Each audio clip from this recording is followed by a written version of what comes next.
Hello, you're watching news from Kazakhstan. I am Nurbek Svetokhunov. 2 men suspected of terrorism were arrested in Atara region. In the interest of the investigation, it is not yet disclosed whether they were involved in either the September 5th terrorist attack or the assault at the police station in Atara on the night of the 14th. As a result of the latest incident, 2 officers were injured. Here are the latest news from the region. People can only enter the trauma department of the Atara Regional Hospital through the control checkpoint. The strict security measures have been enforced because of one special patient in the ward, Timur, a policeman recovering after the surgery. According to preliminary information, minutes before the attack on the regional police headquarters on Saturday, the unidentified suspect fired at Timur and escaped from the scene after the policeman retaliated. His condition is now stable. He can have visitors, but at this moment, the visits are restricted because there is a threat of new attacks. This is related to his work. Both he and his colleagues requested to step up security. One of the men detained during the special operation in Kulsari, Aldiyar Saparov, is also in the heavy guarded ward at the same hospital under the constant police surveillance. The day when special forces eliminated 5 suspects of the planned terrorist attack on September 5th, Aldiyar was brought to the hospital with shell particles wound of the abdomen after Nurbek Sakuov accidentally detonated his makeshift explosive device. It's only 4 days after the surgery, but he's becoming more active. We've started to give him food, and soon he will be able to walk. The patient is conscious and can speak.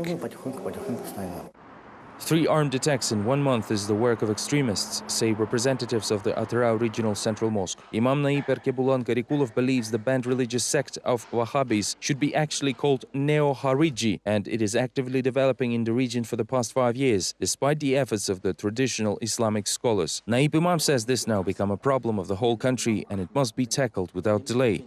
The close ties of the extremist-minded youth with a criminal circus can lead to grave results, says Erkebulan.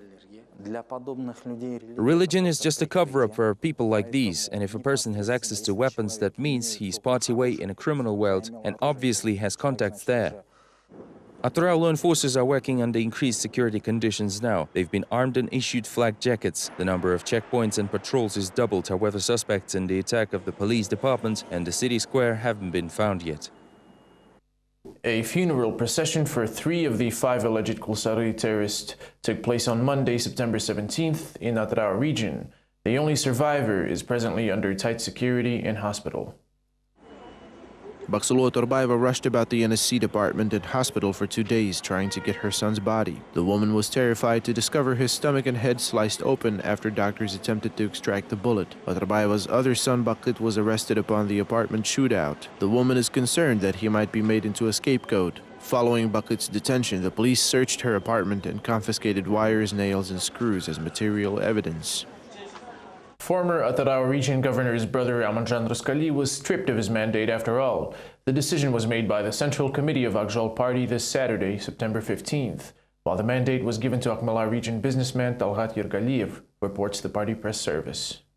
According to the press release, Ruskali decided to leave the parliament due to the ethical considerations that ignited public outcry due to the developing scandal linked to his brother Bergey Ruskaliyev. The ex-governor of Atara region is a suspect in a major embezzlement case, but the state authorities do not confirm the information just yet. Apparently, to avoid awkward moments with the press, Ruskali didn't appear at the upper house sessions in early September. Now he decided to resign altogether, but will remain as a member of Akjol party. The leader of Akjol faction, Azat Piruashov, doesn't see anything sensational in the event, but seemed to avoid the press just in case. On the other hand, Amanjan Ruskali's MP colleague Garifullah Yasim believes that the former parliamentarian shouldn't have reacted this way to the developments. You're the first one who told me that he's a relative of the ex-governor. In my opinion, the MP should have very high civil stance and therefore should resist the influence of minor ordinary issues.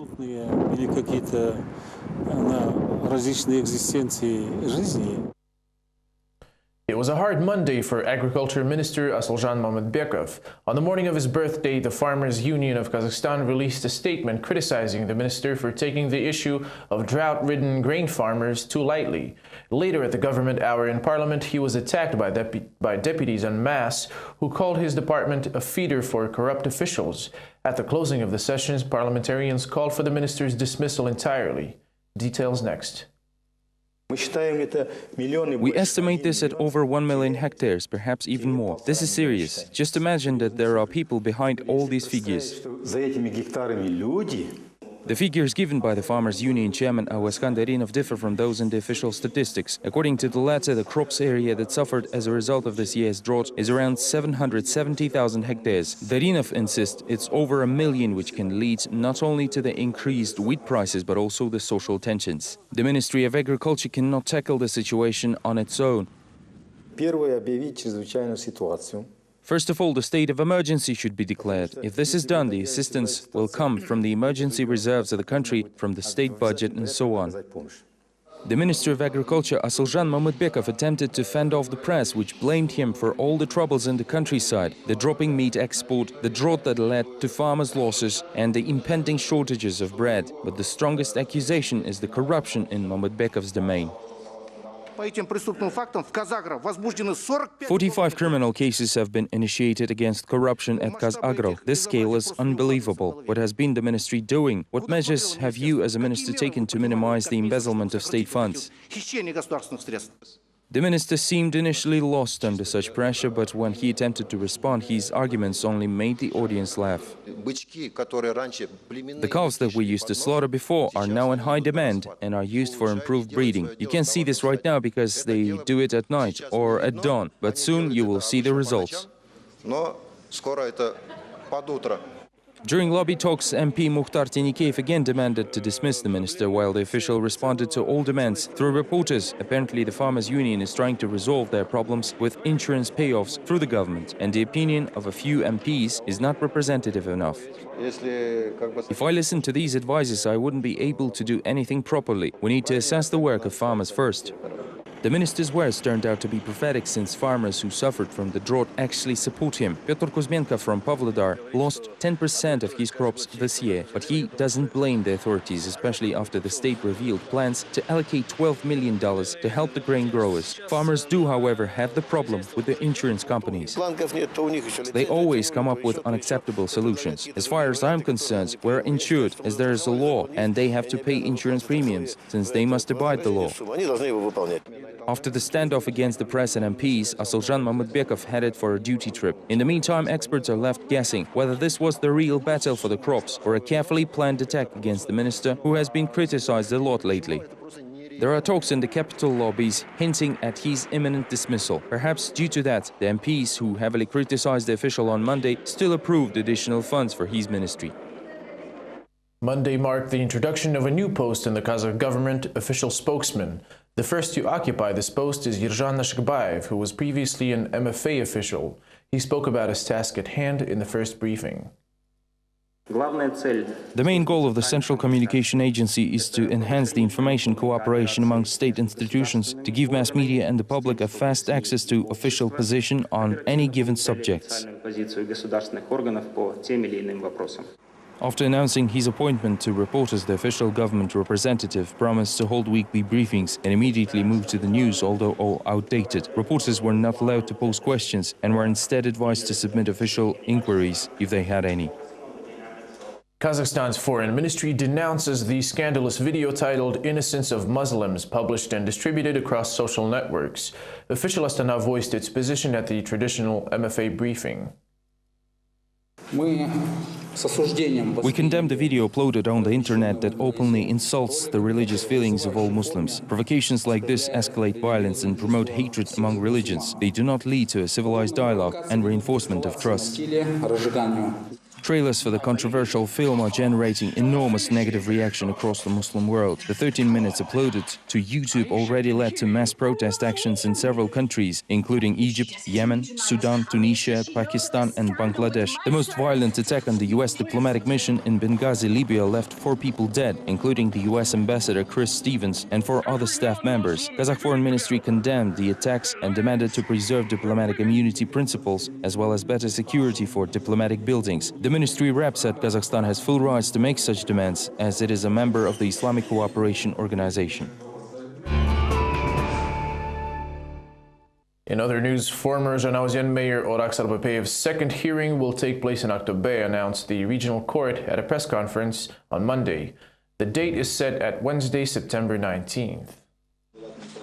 Burak Sarbapev is charged with abuse of office and embezzlement of over $700,000 from Zhanashut public fund. The trial over Sarbapev began in late May, and a month later he was acquitted and released. However, on August 2nd, after the objection of the prosecutor, the Board of Appeals of the Mangistau Court ruled to arrest Sarbapev and send the case to Supreme Court to determine the jurisdiction. The reason behind the decision to try the official in the neighboring region of Aktau was not reported. Previously, the Board of Appeals ruled in the case of another former mayor of Zhanaozen, Zhalkhas Babakhanov, who was also accused of corruption and abuse of office. His suspended sentence was replaced with 2 years in prison. The trial over opposition leader Vladimir Kozlov, public activist Serik Sapargali, and oil worker Akshanat Aminov is nearing its end. On Monday, at the request of the state prosecutor, material evidence allegedly proving the defendant's role in inciting social hatred and preparing an overthrow of the government was examined. An entire day was spent on listening to telephone and other conversations between Alkha party leader and his colleagues and supporters, recorded before December 17th last year. One of the recordings enraged Mr. Kozlov. The politician was outraged by the alleged conversation with the stage director Bulat Atabayev in the summer of 2011. The prosecution resorted to the word dishonorable while referring to him and his associates. Kozlov insists that usage of such language is inappropriate because, quote, the punctuation is missing in the shorthand report, and that is very important. Otherwise, wording like active members of organized criminal groups with dishonorable intentions to hold a peaceful rally would not appear. This obviously was not written by legal experts, end quote. The recorded Skype conversation between Mukhtar Ablazov and activist Mikhail Sizov has been presented to the court on Monday. The activist spoke about security issues, the necessity to change the Skype password twice a day, and about activists in the region who are summoned for questioning in relation to Ablazov's Skype conference. The majority of records are of very poor quality, with communication constantly breaking up, which makes it extremely difficult to understand full conversations. Nevertheless, none of documents presented as evidence by prosecution contained even a slight hint implying that defendants and Vladimir Kozlov in particular were conspiring to incite social hatred and overthrow the government while being members of an alleged criminal group. Ну, по крайней мере, они, если хотели чего-то добиться в плане обвинения, то они достигли обратного результата. They weren't successful at proving the defendant's guilt. On the contrary, everyone in the courtroom who listened to the recorded conversations now believes that Kozlov was the one unaware of the situation and the planned course of action. Therefore, he couldn't give any particular instructions to anyone. This became especially evident when we've listened to the conversation between Kozlov and Atabayev, where the latter talked about some extremist forces that are ready to fight, and Kozlov reacts as a surprise and asks if that's terrorism. At that point, it becomes clear that he is way too far from this and has no bad intentions whatsoever. Calls to remember author Aron Atabek and come to his aid were heard at a press conference held on Monday in Almaty. The public activist has been in detention since 2007. He was sentenced to 18 years in prison after the Shanrak microdistrict clashes, where one police officer died. At the press conference, the author's relatives and public activists drew parallels between the 2006 conflict and events in Zhanaozen. They are convinced that if the public would not have turned a blind eye on what happened in Shanrak, the Zhanaozen tragedy may well have been avoided.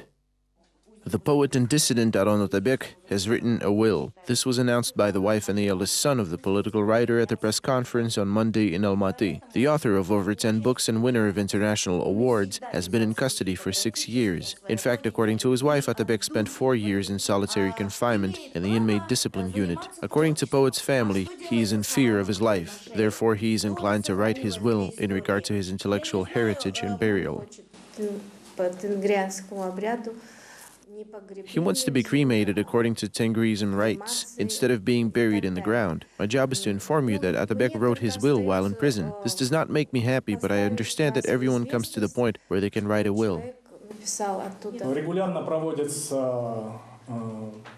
The inmates experience raids and physical abuse by officers of the Ministry of the Interior on a regular basis. The prisoners are deprived of their belongings, humiliated, and tortured. In letters to his wife, which she receives twice a year, Atabek asks his family not to seek visits with him because he gets particularly subjected to pressure and blackmail upon the meetings with them. Zaina Darkhan repeatedly mentioned about tortures used against her husband, while Aron himself and several other inmates of the prison in Karajan composed a petition last week addressed to the Prosecutor General, the Parliament, the Senate, as well as to the United Nations and the OSCE, describing how prisoners are subjected to beatings with batons, and finished their appeal with the following wording: in case of death, Similar to Stalinist times, today in UCH AK-159/22, prisoners are put into disciplinary cells, which look like stone bags, with roughly put boards instead of a floor, practically with no ventilation. Often inmates are hanged to the bars and beaten with batons. There are even more sophisticated means of torture. For example, the beds are fastened to the wall and unfastened during the night only. Often inmates in the disciplinary cell are not given boiled water, etc. Stan reporters failed to receive a response from the CCS within 3 days, although the International Bureau for Human Rights has not been successful at it either. Human rights defenders explain that their relations with the law enforcement agencies are downgrading at this point, and therefore they have no idea when and what would the CCS respond. It is necessary to appeal to the UN Committee on Human Rights. It could change the situation drastically. If they respond in favor of Aron Atabek, Amnesty International might declare him a political prisoner, but this will take time, and it needs to be addressed to us. To recap, 6 years ago, Aron Atabek was sentenced to 18 years in prison for organizing riots in Shanrak in July 2006 and the murder of a police officer. Although, according to witnesses, Atabek only tried to resolve the conflict peacefully. The Kazakh public considers him a political prisoner. Aron Atabek's wife says that she's still hoping to raise enough funds to hire a good lawyer in order to take this case to the Court of Supervision and finally prove the innocence of the poet. To demonstrate or not to demonstrate, asked participants of the third hearing in the case of NSDP Azat leaders against Almaty Mayor Akhmedjan Yusimov, his deputy Serik Sidumanov, and local parliament secretary Tolibek Mukashev. It also became known that apart from party functionaries, representatives of Human Rights Bureau acted as initiators of the case. More on the ongoing hearings next. The claim of the opposition against the authorities of Almaty is in the spotlight of Kazakh social activists. Yesterday, the trial concerned the subject of the dispute, the mysterious document whereby the center of Almaty has been turned into a prohibited area for rallies.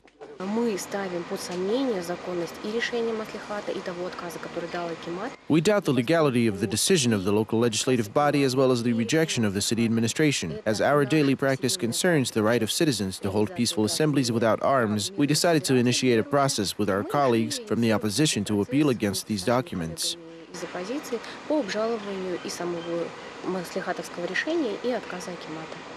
The representatives of the mayor, Yusimov, his deputy Seydumanov, and the secretary of the local legislative body, Mukashev, keep referring to the decision of the deputies dated 2005, according to which peaceful assemblies are to be held in a bedroom community behind the Sary-Arka cinema. The defending lawyer, Sergei Utkin, doubts the existence and legitimacy of the document.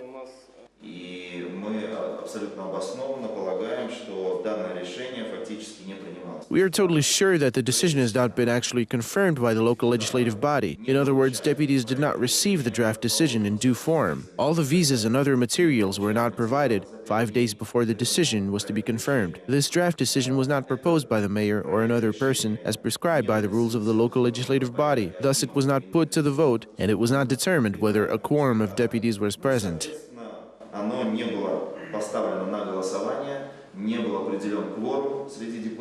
However, the defendants claim that the document does exist. They say that authorities have seen it, and that's enough.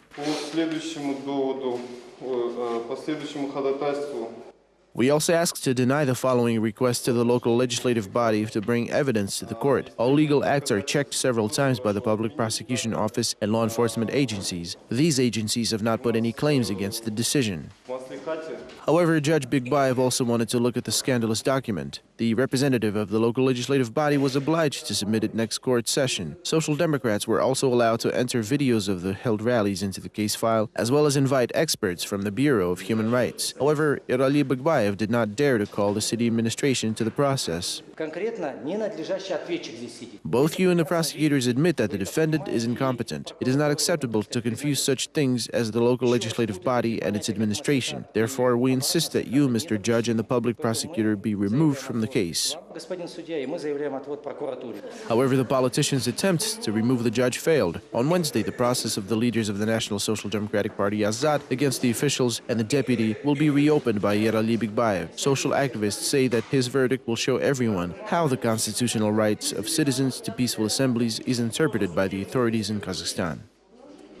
Entrepreneurs in Karabulak village in South Kazakhstan region blockaded a central road in protest to the demolition of their sales outlets. Their shops are being taken down due to the construction of the very road. The project was announced 2 years ago, while the demolition began recently and strictly at night time.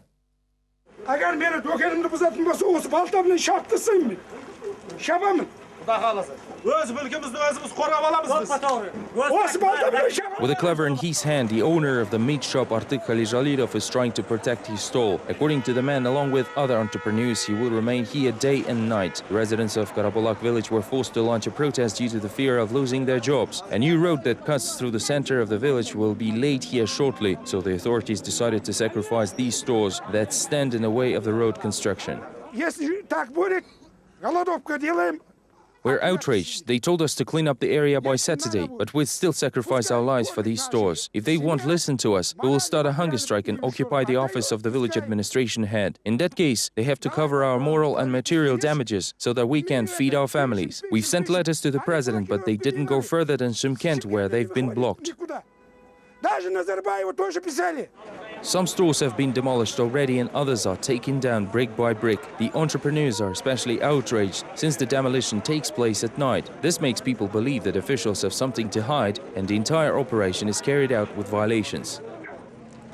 We have a legitimate business supported with all legal documents. How come they are demolishing these properties without a court warrant? In that case, they have to compensate for the damage. It's a tyranny when the village head orders the demolition and they're tearing everything down at night. According to the explanation of the village administration head, the entrepreneurs are not entitled to any compensation, and residents were warned about the new project in due time. But protesters wonder whether officials care about the half of the village residents losing their sources of income. It is also not clear why the authorities issued permits to all businesses in the first place and now suddenly found these properties illegal. They were issued temporary permits for light construction. When their properties became the subject of zoning, we talked to them and explained everything. Out of 67 local entrepreneurs, 47 raised their properties at their own expense. The rest is showing resistance, and we've been in conflict with them for the last 2 years. It is not in our powers to demolish them, and this power is given to Department of State Architectural and Construction Supervision. We proposed to build new stores in a mall, which is now currently under construction, but they refused. The entrepreneurs refused the offer of officials since the mall is still under construction and the deadline is still unknown. Right now they have at least a small chance to save their properties from being demolished. Finally, the Pavlodar Chekhov Drama Theatre prepared a surprise for city guests and residents. Its 68th season opened with a play titled The Uncle's Dream. Dostoevsky's masterpiece was presented to the viewer in a non-traditional staging. The next report is from the rehearsal prior to the premiere.